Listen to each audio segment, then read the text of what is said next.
اعوذ باللہ من الشیطان الرجیم بسم اللہ الرحمن الرحیم وَإِذْ قَالَ مُوسَىٰ لِقَوْمِهِ إِنَّ اللَّهَ يَأْمُرُكُمْ أَن تَذْبَحُوا بَقَرَةً قَالُوا أَتَتَّخِذُنَا هُزُوًا قَالَ أَعُوذُ بِاللَّهِ أَنْ أَكُونَ مِنَ الْجَاهِلِينَ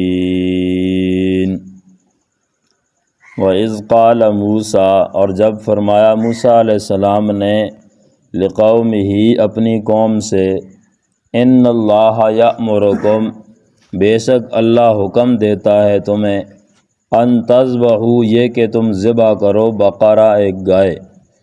قالوا، وہ کہنے لگے، اتتخذنا ہزوا، کیا تو ہم سے مذاق کرتا ہے؟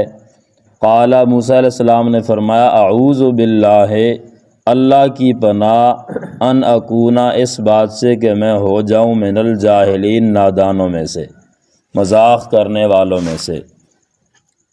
یہ بنی اسرائیل کی دوسری خباثت ہے کہ جب موسیٰ علیہ السلام نے ان کو گائے ذبح کرنے کا حکم دیا تو یہ حکم بالکل آسان تھا اور بالکل صاف اور سادہ حکم تھا کہ کوئی گائے پکڑو اور اس کو ذبح کر دو۔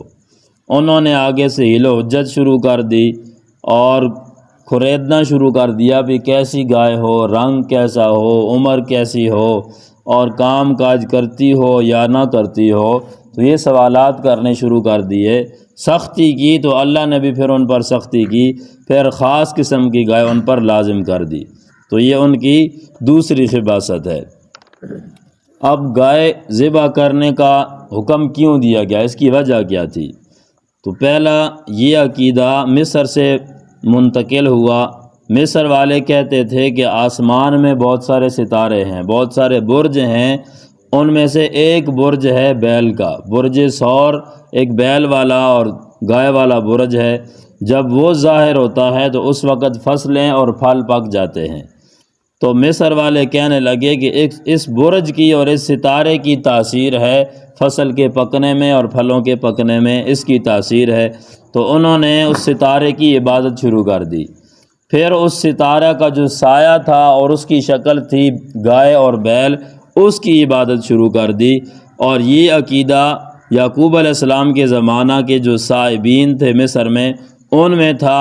پھر منتقل ہوتا ہوا فرعون تک پہنچا، فرعون نے بھی یہی عقیدہ اپنایا، پھر فرعون سے بنی اسرائیل کی طرف منتقل ہوا، کیونکہ وہ بادشاہ تھا اور لوگ بادشاہ کے دین پر ہوتے ہیں، تو ان کی طرف منتقل ہو گیا۔ پھر یہ عقیدہ ایران تک پہنچا، وہاں سے قرادش نامی آدمی نے لیا اور اس نے ایک کتاب لکھی، 15 اس کے باب تھے، اور اس کتاب کا نام دستور تھا۔ اس کا شاگرد تھا رام چندر، ہندو، اس نے ایک کتاب لکھی وید نام کی کتاب لکھی، جس کے 4 حصے تھے۔ اس کتاب میں یہ بات لکھی ہوئی ہے کہ یہ جو زمین ہے یہ بیل کے سینگ پر کھڑی ہوئی ہے۔ جو ہماری عوام میں جو مشہور ہے، یہ اس ہندوؤں کی کتاب میں بات لکھی ہوئی ہے کہ یہ زمین بیل کے سینگ پر یا اس کی پیٹھ پر کھڑی ہوئی ہے، اور بعض مفسرین نے اس کو منتقل کر دیا۔ پھر یہ عقیدہ ہندوستان پہنچا اور انہوں نے گائے کی عبادت شروع کی، اور آج تک وہ گائے کو ذبح نہیں کرتے، اس کی عبادت کرتے ہیں۔ اور بعض اہل عرب بھی اس سے متاثر ہوئے کہ جب بارش نہیں ہوتی تھی تو وہ گائے کی دم کو جلاتے تھے، آگ لگاتے، تاکہ اللہ اس سے ناراض ہو، اللہ غصہ ہو، اور اللہ اس آگ کو بجھائے بارش کے ذریعے، بارش کرے تاکہ یہ آگ بجھ جائے اور اللہ اس سے ہم سے راضی ہو جائے۔ تو عرب میں یہ عقیدہ اس طرح پہنچ گیا۔ یہ شروع کیسے ہوا تھا؟ یہ اکبر بادشاہ نے شروع کیا تھا۔ اکبر بادشاہ نام سنتے رہتے ہیں، بڑا گمراہ بادشاہ تھا۔ اس کو گمراہ کرنے والا شخص ابو الفیض تھا، ابو الفیض نامی شیعہ رافضی خبیث، جو آگرہ شہر میں پیدا ہوا 954 سن میں، اور وہ کتابیں جمع کرنے کا بڑا حریص تھا، بڑا مال اس نے خرچ کیا، 4,03,000 کتابیں جمع کی، اکثر مصنفین کے ہاتھوں کی لکھی ہوئی تھی۔ شیخ عبد القادر بدعیونی منتخب میں ابو الفیض کے بارے میں کہتے ہیں، اس میں تمام خصلتیں جمع تھیں کفر کی، منافق ہونا، ریاکاری، خبث، تکبر، حب جاہ، یہ ساری چیزیں، اور انتہائی قسم کا ضد اور عناد تھی اہل اسلام کے ساتھ، اور اصول دین میں وہ اعتراض کرتا تھا، اور صحابہ کرام رضی اللہ تعالیٰ عنہم اجمعین پر تبرہ کرتا تھا، حتیٰ کہ یہودی، عیسائی، ہندو، مجوسی سارے اس کو اس باب میں 1000 درجہ بہتر سمجھتے تھے۔ اس نے ایک تفسیر لکھی اپنی عزت بچانے کے لیے، تفسیر فیضی، بغیر نقطوں کے، اور وہ تفسیر اس نے نشے کی حالت میں لکھی اور جنابت کی حالت میں، حتیٰ کہ وہ جب مر گیا تو اس کا چہرہ سوج گیا اور کالا ہو گیا اور وہ کتے کی طرح بھونکتا تھا مرتے وقت۔ اس نے اکبر بادشاہ کو گمراہ کیا اور کلمہ اسلام کو بھی تبدیل کر دیا۔ اکبر کا کلمہ تھا لا الہ الا اللہ اکبر خلیفۃ اللہ، اس نے یہ کلمہ نکالا تھا، اور اس نے کہا میں نے نیند میں دیکھا ہے کہ میری طرف وحی ہوئی ہے، اور وہ وحی کیا تھی؟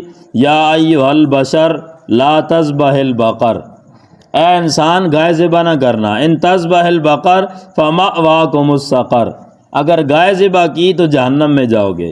تو شاہ اکبر مرتد ہو گیا اور اس نے گائے کی ذبح کو حرام قرار دے دیا، اور شیخ المحدثین غلام نبی جو محدث تھے ان کو شہید کر دیا اسی خباثت کی وجہ سے، حتیٰ کہ اس کا کفر بہت پھیل گیا۔ اس نے ایک نیا دین نکالا تھا، یہودیت، عیسائیت، مجوسیت، ہندو اور اسلام، ان سب کو اکٹھا کر کے ایک مکس اچار ایک نیا دین نکالا تھا، اور وہ لوگوں کو مجبور کرتا تھا کہ میرے سامنے سجدہ کرو۔ جس طرح فرعون کے سامنے لوگ سجدہ کرتے تو وہ بھی اپنے سامنے سجدہ کرواتا تھا۔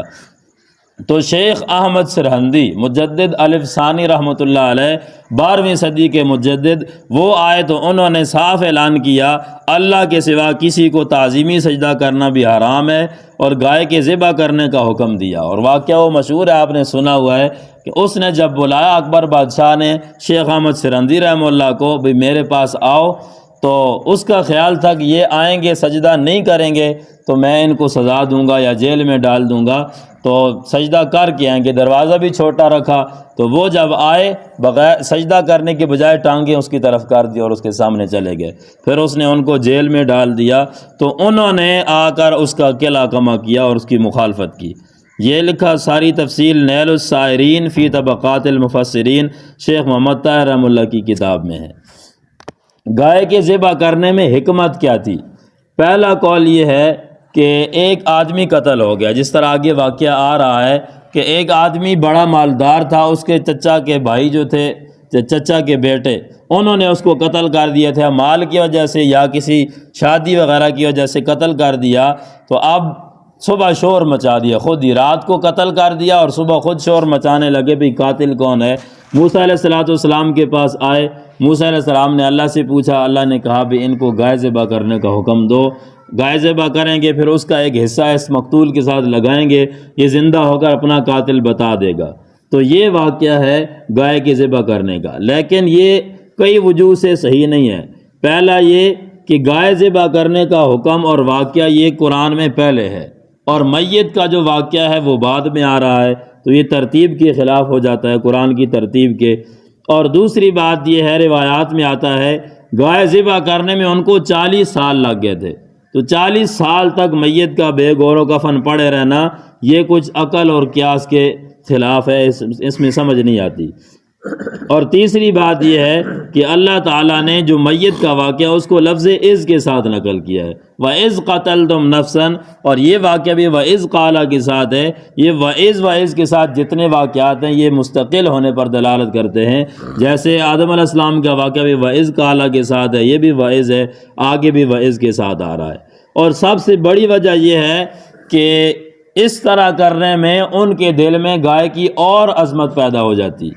پہلے سے وہ گائے کی عبادت کرتے تھے، ان کو پھر قتل کا حکم ہوا، تو اب اگر اس طرح قاتل معلوم ہوتا بھی گائے ذبح کرو، پھر اس کا حصہ میت کو لگاؤ، وہ زندہ ہو کر اپنا قاتل بتا دے گا، تو اس طرح کرنے سے ان کے دل میں گائے کی اور عظمت بیٹھ جاتی۔ پھر دیکھو مردہ گائے ایک میت کو زندہ کر رہی ہے، تو زندہ گائے کیا کچھ نہیں کر سکتی۔ تو اس وجہ سے یہ کچھ صحیح واقعہ نہیں معلوم ہوتا۔ صحیح بات یہ ہے گائے ذبح کرنے کا واقعہ اور میت کا ایک ہی وقت میں ہوا، یہ دوسرا قول ہے، اور یہ اتفاقی طور پر تھا، یعنی پہلے گائے ذبح کی 40 سال کے بعد، فوراً آگے کوئی قتل پیش آ گیا تو اب فرمایا بھئی اس کا حصہ اس کو مارو۔ یہ نقل کیا علامہ قرطبی نے۔ اچھا، اور تیسرا قول جو زیادہ صحیح ہے وہ یہ کہ اللہ نے گائے کے ذبح کرنے کا حکم دیا تاکہ ان کے معبود کی ان کے سامنے تذلیل ہو، اپنے ہاتھوں سے اپنے معبود کو ذبح کریں تاکہ اس کی عظمت ان کے دلوں سے نکل جائے۔ جیسے آگے آ رہا ہے وَأُشْرِبُوا فِي قُلُوبِهِمُ الْعِجْلَ، بچھڑے کی اور گائے کی محبت ان کے دل میں پلا دی گئی تھی، باوجود اس کے کہ جنہوں نے عبادت کی تھی دوسروں نے ان کو قتل کر دیا تھا، لیکن پھر بھی دل سے اس کی عظمت نہیں نکل رہی تھی، تو اللہ نے فرمایا اس کو اپنے ہاتھ سے ذبح کرو، اس اپنے معبود کو، تاکہ اس کی عظمت اور بڑائی تمہارے دل سے نکل جائے۔ یہ نقل کیا عزم مدارک، ماوردی، علامہ قرطبی، روح المعانی، ابن کثیر، سب حضرات نے اس آیت کے تحت یہ واقعہ اور یہ وجہ لکھی ہے گائے کے ذبح کرنے کی۔ وَإِذْ قَالَ مُوسَىٰ لِقَوْمِهِ، موسیٰ علیہ السلام نے قوم سے کہا اللہ حکم دیتا ہے گائے ذبح کرو۔ یہاں سرفراز خان صاحب نے ایک لطیفہ لکھا ہے کہ ایک مسلمان اور ہندو کا آپس میں ایسے گپ شپ ہو گئی، ہندو کہتا ہے کہ اللہ ہندو ہے اور مسلمان نے کہا کہ اللہ مسلمان ہے، تو ہندو نے کہا مسلمان سے بھی تم اپنی کتاب سے دکھاؤ کہاں ہے کہ اللہ مسلمان ہے، تو اس نے کہا دیکھو قرآن میں ان اللہ یأمرکم ان تذبحوا بقرہ، اللہ حکم دیتا ہے گائے ذبح کرو، تو وہ مسلمان ہے نا، تم تو گائے نہیں ذبح کرتے ہو، تو اللہ مسلمان ہے، اللہ ہندو نہیں ہے۔ تو ایسے لطیفہ ہے، کہنا ایسے نہیں چاہیے۔ ان اللہ یأمرکم ان تذبحوا بقرہ، بقرہ یہ یا گائے ہے یا بیل دونوں ہو سکتے ہیں، دونوں پر یہ لفظ بولا جاتا ہے۔ قالوا اتتخذنا ہزوا، وہ کہنے لگے کیا تو ہم سے مذاق کرتا ہے۔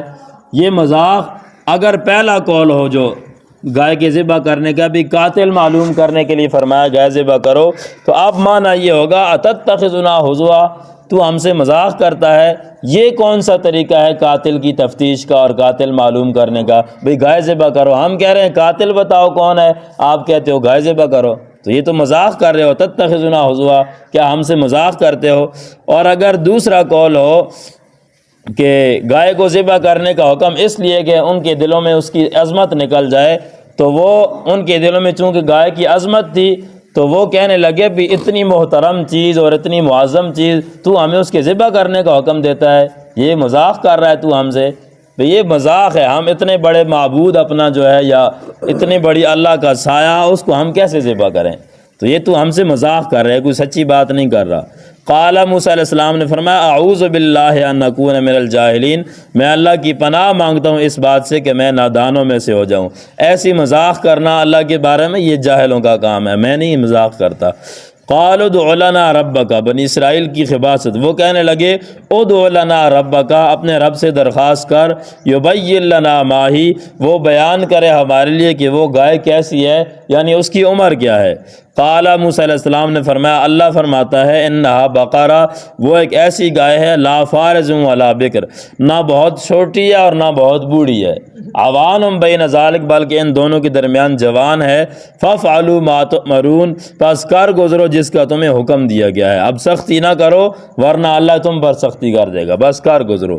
پھر بھی انہوں نے آگے سے ہل و جد کی، قالو کہنے لگے ادع لنا ربک، دعا کر ہمارے لیے اپنے رب سے، یبین لنا ما لونہا، بیان کرے ہمارے لیے کہ اس کا رنگ کیسا ہے۔ قال اللہ نے موسیٰ علیہ السلام نے فرمایا انہ یقول، اللہ کہتے ہیں انہا بقرۃ صفراء، وہ زرد رنگ کی گائے ہے، پیلے رنگ کی، فاقع لونہا، گہرا رنگ ہے اس کا، تسر الناظرین، دیکھنے والوں کو وہ بھلی لگتی ہے، اچھی لگتی ہے، خوش کرتی ہے۔ قال ادع لنا، وہ کہنے لگے دعا کر ہمارے لیے اپنے رب سے، یبین لنا ما ہی، بیان کرے ہمارے لیے کہ وہ گائے کیسی ہے، وہ چرنے والی ہے یا کوئی کام کاج کرنے والی ہے، کیسی ہے۔ ان البقرہ تشابہ علینا، بے شک گائے کا معاملہ ہم پر گڑبڑ ہو گیا، ہمیں کچھ سمجھ نہیں آ رہی، مشتبہ ہو گیا ہے۔ وَإِنَّا إِن شَاءَ اللَّهُ لَمُهْتَدُونَ، اور بے شک ہم اگر اللہ نے چاہا تو ہم ہدایت پا جائیں گے، ہم اس گائے کو ڈھونڈ لیں گے۔ یہ لمحتدون جو فرمایا یعنی ہم مقصد تک پہنچ جائیں گے۔ حدیث میں ابو ہریرہ رضی اللہ تعالیٰ عنہ سے رسول اللہ صلی اللہ علیہ وسلم نے فرمایا اگر انشاءاللہ نہ کہتے تو پھر کبھی گائے ذبح نہ کر سکتے تھے، انشاءاللہ کہا تو پھر ان کو گائے مل گئی اور ذبح کر دی۔ قال انہ یقول، موسیٰ علیہ السلام نے فرمایا اللہ کہتے ہیں انہا بقرہ، وہ ایک ایسی گائے ہے، لا ذلول، وہ کام کاج کرنے والی نہیں ہے، تثیر الارض، کہ زمین میں کھیتی باڑی کرے، ولا تسقی الحرث، اور نہ ہی کھیتی کو پانی پلائے، نہ ہل چلانے والی ہے اور نہ، تو اس لفظ سے حضرت تھانوی فرماتے ہیں یہاں گائے نہیں بیل ہے، کیونکہ یہ کام بیل کرتے ہیں، تو بیل مراد ہے۔ بہرحال جو بھی ہو، مسلمتن، وہ صحیح سلامت ہے، اس میں کوئی عیب نہیں ہے، لا شیۃ فیہا، اور کوئی اور رنگ بھی نہیں ہے، کوئی ڈبہ بھی نہیں ہے، یعنی جو اس کا پیلا رنگ ہے وہی رنگ ہو، کوئی اور رنگ بالکل ذرا سا بھی نہ ہو۔ قالوا، وہ کہنے لگے الآن جئت بالحق، ابھی تو نے بالکل پوری حقیقت واضح کر دی ہے، اب بالکل پوری بات کر دی ہے۔ الآن جئت بالحق کا یہ مطلب نہیں ابھی حق بات کیا ہے، پہلے جھوٹ کہہ رہا تھا، نہیں، اب پوری حقیقت تو نے بتا دی ہے۔ فذبحوا، واپس انہوں نے گائے کو ذبح کیا، وما کادوا یفعلون، اور وہ ذبح کرنے والے نہیں تھے۔ وآخر دعوانا